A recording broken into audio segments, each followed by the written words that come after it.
Hello students.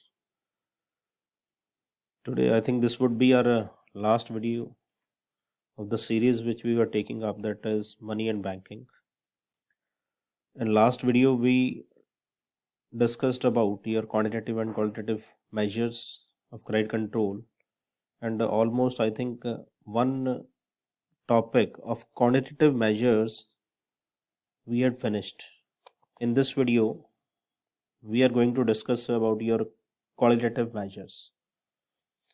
We have a different kind of measures are there in qualitative measures. First is margin requirement, second is moral suasion, direct action, and credit rationing. Now this is different kind of techniques which are used by RBI, because directly it doesn't relate to that your volume of supply, means your money supply. Indirectly, what RBI do, that RBI tries to convince commercial bank in different by taking in different kind of steps, that moral suasion is there, direct action is there, setting the limits of the commercial banks, and setting the marginal money. So we start with marginal requirement. Marginal requirement means when the commercial bank give loans on the basis of some gold or some securities, the loan provided is not exactly equivalent to the value of gold or security, so that there should not be any loss to the bank. It means that if you are, let's say, taking loan from bank, that by pledging your security, you can say that your Madhut finance is there are number of other banks are there. Once you are just keeping your any kind of security to the bank, means once you are pledging that security with the bank, that it doesn't mean that by checking that market value of security, bank will provide you the same amount of loan, means equivalent to your security. No, because bank just take care of that loss in case your market value goes down. If we talk about your Madhut finance or any kind of other institutions, like they are giving gold loan, let's say you are going to bank said that we will give you security loan on security by just keeping that margin as 20%. So let's say once you give that security to the bank check the market value of security. Let's say your security which you are pledging, let's say gold is there, that is 12,000. Bank will say that we will give you loan only up to 80% of your security. So loan value is 80% of security, means 9,600. So it means your margin becomes 2,400, means 2,400 you will not get this 2,400, means you are given a security to the bank, but your loan amount is always less than the security value. This is called margin. Why bank are doing, why RBI are taking these kind of steps? Because to control the money supply. Let's say how bank or how RBI controls this by using the step margin requirement. It means if, let's say, bank increase this margin money up to 30%, it means now you can take only 70% of this amount. So 70% means 8,400. So it means increasing the value of marginal requirement, decreasing the value of money, decreasing the value of loan. Automatically less loan comes into the, less money supply comes into the market. Once money supply goes less, automatically inflation goes down, because inflation means higher demand. Once people are asking for, people are purchasing more goods, why they are purchasing? Because they are having enough money. Once money comes back to the RBI, automatically your money supply contracts, which means which controls on inflation. So these kind of techniques RBI used. Second is moral suasion. Moral suasion means RBI try to request, try to persuade, try to cooperate, ask to commercial banks to cooperate with the RBI to controls the money supply. So moral suasion is, you can say that sometimes to control credit, the central bank has to adopt the path of moral suasion and publicity. The method adopted by central banks to request, persuade, and advise is called the moral suasion method. In this way, in this method, what bank do, that RBI do, RBI try to convince, RBI try to just this you can say that emotional atyachar and all. RBI tries to request and persuade and force and try to make commercial bank emotional that you should participate with us to control the money supply in the market. So this method also used by RBI to control on speculative and unproductive activities. Next is direct action. Once we know that let's say once we request to someone else to don't do this with me, but that person if doesn't listen to you, then what you'll do, you just take direct action towards that person. This is called using of power and actions. So if RBI feels that persuasion, cooperation and force commercial banks to just help us with to control the money supply is not working, then what RBI will do?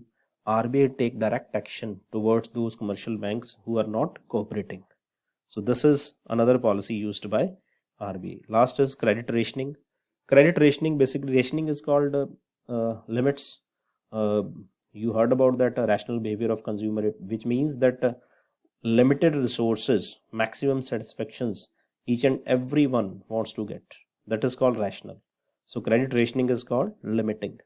Once RBI use this method to cover that money supply, to control that money supply for inflation as well as deflation and other kind of market situations, to make the price stable in the market, what RBI does, that RBI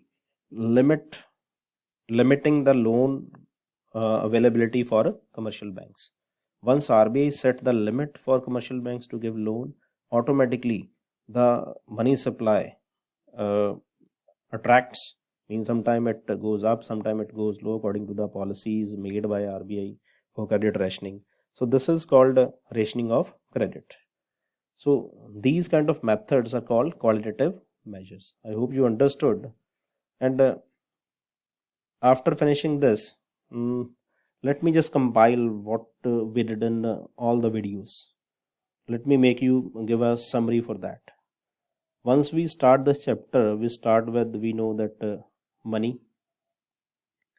So I just made this mind map for you to make convenient you that to understand easily that full chapter in one way. Money, with it we just did the definition of money and money supply. We know that M1, different kind of measures are there, M1, M2, M3, M4. M1 is called CU plus DD, means currency plus demand deposit. Demand deposit, we know that your net demand and time deposits. M2, not time, sorry. M2 equal to M1 plus saving deposits with post office. Once we add a time deposit, means fixed deposits, it covers our M3. This is called saving deposit, means saving account and current account we include in demand deposits. But once we add time, it becomes M3, third measures. Fourth measure is called, once we add total deposits of post office also. This is time deposit of commercial bank. This once we add post office also, but except NSC, National Saving Certificates. National Saving Certificates, we know that those kinds of instruments which basically public use to get your taxation rebate. It is called fixed rate of interest is there, and rate of interest is taxable in NSC. Then we did credit creation. Credit creation means 2 points are there in credit creation. Your initial deposit, because your credit creation based on your initial deposit or primary deposit. Once you multiply initial deposit by 1 by LRR, it becomes your total credit creation. And we know that money supplier and LRR, or money supplier and credit creation, there is a direct relationship, but LRR and credit creation is there a indirect relationship. Means if your LRR goes up, automatically your credit creation goes down. But your money supplier, money multiplier, sorry, once it goes up, automatically your credit creation goes up, because there is a direct relation between money supplier and credit creation. Then we did two components of LRR, CRR, SLR. SLR is called statutory liquidity ratio, which means that commercial bank has to keep this amount of money with themselves. in the form of liquid assets. Liquid assets, we know that short-term assets are there. So then we did CR, cash reserve ratio, fraction of net total demand and time deposit with RBI, 3%, 18%. I think you know that I just took you to the RBI websites. Then we did that. Then we move to your commercial bank functions. In this, we did about different kind of functions performed by RBI. First is authority of currency issue, because we know that wholly solely in charge of that issuing currency is RBI, except that government of India issue the 1 rupee note or coins. Government bank is there, bankers bank, lender of last resort. These are the called different kind of functions performed by RBI. This we did. Then at last we just reach to monetary policy. Monetary policy means where RBI tries to control the credit, means your money supply. To making this possible, there are two tools which are used by RBI. One is quantitative and qualitative. In quantitative measures, we have bank rate policy, open market operation, legal reserve ratio, repo rate, reverse repo rate. Bank rate policy means increasing in bank rate to check on inflation. If you want to control that inflation, then RBI increase the bank rates automatically, which contracts the credit to customers, because commercial bank credits contracts automatically. Commercial bank tries to give less loan to the customers, automatically money comes to back to the RBI. So this is called, once you check on inflation or to contract to decrease the money supply, bank rate increases, otherwise it is decreases. Open market operation with it. Open market operation means what RBI do? RBI purchase of securities. Security means government securities, like your treasury bills, and gilt as securities are there, which gives fixed rate of interest. Purchase of security to check depression. Once RBI controls on depression, means try to increase the money in the market. RBI purchase the security, then gives money to the government. It means in the market money goes up, so automatically your overall demand starts increasing. It is called to check depression. To check inflation, sale of securities there. Then legal reserve ratio, rise in rates to check inflation. If RBI wants to control on inflation, RBI tries to increase the rate. Then reduction in rates to check depression. Then same as repo and reverse repo rate. So this I'll share with you mind map also. So I hope you people understood with all the things. Try and check the videos and listen it carefully. Once you feel any kind of problem, any kind of issues there you want to ask me, then you can comment on that. Otherwise you can personally calls to me. I'll definitely answer. I hope this covers you, this provides you a lot of benefits. Try to comment on the video. So once you give positive or negative, automatically by getting feedbacks we can try to improve ourselves. So thanks a lot. Bye bye. See you next. Thank you.